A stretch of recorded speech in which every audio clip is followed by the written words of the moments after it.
नमस्कार, city post live में आपका स्वागत है। मैं हूं अनुराग और हम इस वक्त जो है राजनीति की बहुत सारी बातें आपको बताएंगे। राजनीति की वो खबर बताएंगे जो दिलचस्प खबर है। और एक खबर जो आ रही है, दरअसल ये गोपालगंज के कुचायकोट से खबर आ रही है कि राजनीति के जो गोपालगंज का जो कुचायकोट विधानसभा क्षेत्र है वहाँ पर मुकाबला दिलचस्प बनता जा रहा है। दरअसल वहाँ पर जो है अब दो बाहुबली आमने सामने होंगे। काली पांडे जो गोपालगंज में बड़ा रसूख रखते हैं, बड़े नेता हैं, अब काली पांडे ने कांग्रेस का दामन थाम लिया है और वहां से उन्होंने दावेदारी ठोक दी है कुचायकोट विधानसभा सीट से। कुचायकोट विधानसभा सीट से जेडीयू के प्रत्याशी पप्पू पांडे हैं, पप्पू अमरेंद्र कुमार पांडे और पप्पू पांडे, वो भी एक बाहुबली प्रत्याशी के तौर पर जाने जाते हैं और पिछले दिनों काफ़ी विवाद में फंसे थे एक हत्या के मामले में। तो अब जो है कुचायकोट का मामला दिलचस्प हो गया है और दो बाहुबलियों के बीच ये मामला अब आमने सामने आ गए हैं। दो बाहुबली काली पांडे बनाम पप्पू पांडे का मुकाबला कुचायकोट विधानसभा सीट पर देखने को मिलेगा। मैं अपना नॉमिनेशन कांग्रेस साइड से किया हूँ क्योंकि ये मेरा पुराना घर है और मैं सबसे बड़ा त्याग किया था। आप लोगों को याद होगा कि 89 में जब सारे अपोजिशन रिजाइन दे रहे थे पार्लियामेंट के अंदर, तो मैं पहला व्यक्ति था जो अपोजिशन बेंच से अकेले राजीव गांधी का साथ दिया। उनके मरने के बाद जब नेहरू फैमिली माननीय सोनिया जी ने ये घोषणा कर दिया कि अब राजनीति से कोई मतलब नहीं, तब मैं रामविलास पासवान जी के साथ आया। 20 साल की अवधि उनके साथ बिताया। दुर्भाग्य है कि आज हम लोगों के बीच जो नहीं है। मुझे प्रस्ताव आया कि आपको गोपालगंज के कुचायकोट से लड़ना है।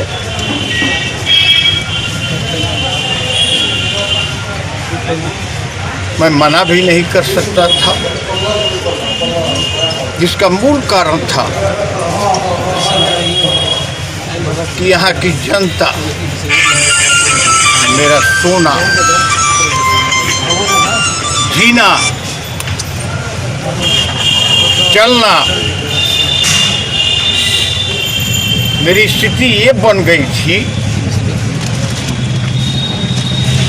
कि जिस तरह आदमी पागल होता है, न जाने क्यों, कि बाबा आप नहीं लड़िएगा तो आतंकवाद कैसे खत्म होगा, आप नहीं लड़िएगा तो क्षेत्र का विकास कैसे होगा, आप नहीं लड़िएगा तो गुंडा राज कैसे खत्म होगा। ये सारी परिस्थिति मुझे बाध्य कर रही थी। मैं इतने लोगों की भावनाओं को अनादर नहीं कर सकता था। कल मुझे एक बाइक आदेश हुआ कि आप नॉमिनेशन करें। मैं तुरंत प्लेन पकड़ा और नॉमिनेशन के लिए आया। सबसे बड़ी बात मेरे लिए ये है कि आज मुझे हारे हुए 35 साल हो गए। एक बार और 2 बार आदमी हार जाता है तो निराश हो जाता है, उसकी राजनीतिक क्षमता खत्म हो जाती है। लेकिन इन 35 वर्षों में लोग मुझे वोट दिए या नहीं दिए, यहाँ गए, दिल्ली गए, मैं सबकी सेवा। ये मेरा जिंदगी का आखिरी चुनाव है और मैं लोगों से यही कहूँगा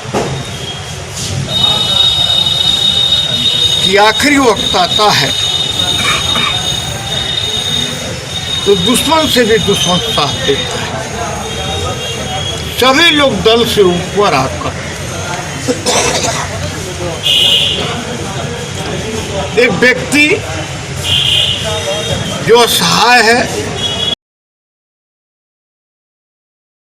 हम आपको बता रहे हैं कि काली पांडे के बारे में बता दें कि वो उन्होंने कांग्रेस का दामन थाम लिया है। काली पांडे कांग्रेस में शामिल होकर कुचायकोट से उतर गए हैं मैदान में। काली पांडे रामविलास पासवान के बेहद करीबी नेताओं में से माने जाते रहे हैं, लेकिन रामविलास के निधन के बाद उन्होंने एलजेपी अब छोड़ दी है और उन्होंने चिराग पासवान के एनडीए छोड़ने के फैसले का वो विरोध कर रहे थे। दरअसल काली पांडे जो है चिराग पासवान के फैसले का विरोध कर रहे थे। वो एनडीए नहीं चाहते थे कि चिराग पासवान एनडीए छोड़ के बाहर हो, पर अब चिराग के 143 सीटों पर लड़ने के फैसले के बाद काली पांडे ने खुद को एलजेपी से अलग कर लिया है और अब वो कांग्रेस के पाले में चले गए हैं। उन्होंने कांग्रेस की सदस्यता ले ली है और कुचायकोट से दावेदारी ठोक दी है। जेडीयू के प्रत्याशी पप्पू पांडे की तरह ही काली पांडे का लंबा चौड़ा आपराधिक रिकॉर्ड है। 1989 में उन्होंने अपने प्रतिद्वंदी नगीना राय पर बम से हमला करने का आरोप भी उनके ऊपर लगा था। गोपालगंज से काली पांडे 1984 में पहली बार निर्दलीय चुनाव लड़कर सांसद बने थे।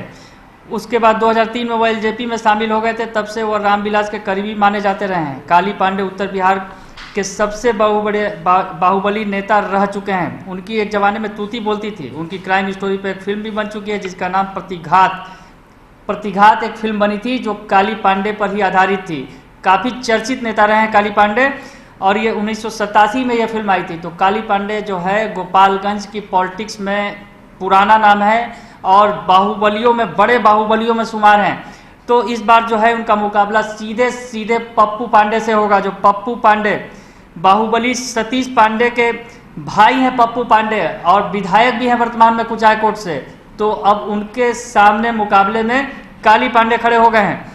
तो अब जो है मुकाबला कुचायकोट का काफ़ी दिलचस्प बन चुका है और दोनों बाहुबली बनाम बाहुबली की लड़ाई में किसके हाथ जीत लगेगी, क्योंकि काली पांडे भी काफ़ी पुराने दिग्गज नेता है और पप्पू पांडे वर्तमान में विधायक हैं। तो अब ये देखना दिलचस्प होगा कि कुचायकोट की बाजी किसके हाथ लगती है। अगर आपको हमारी ये खबर अच्छी लगती है तो आप इसे ज़रूर लाइक करें, सब्सक्राइब करें और शेयर करना ना भूलें। धन्यवाद।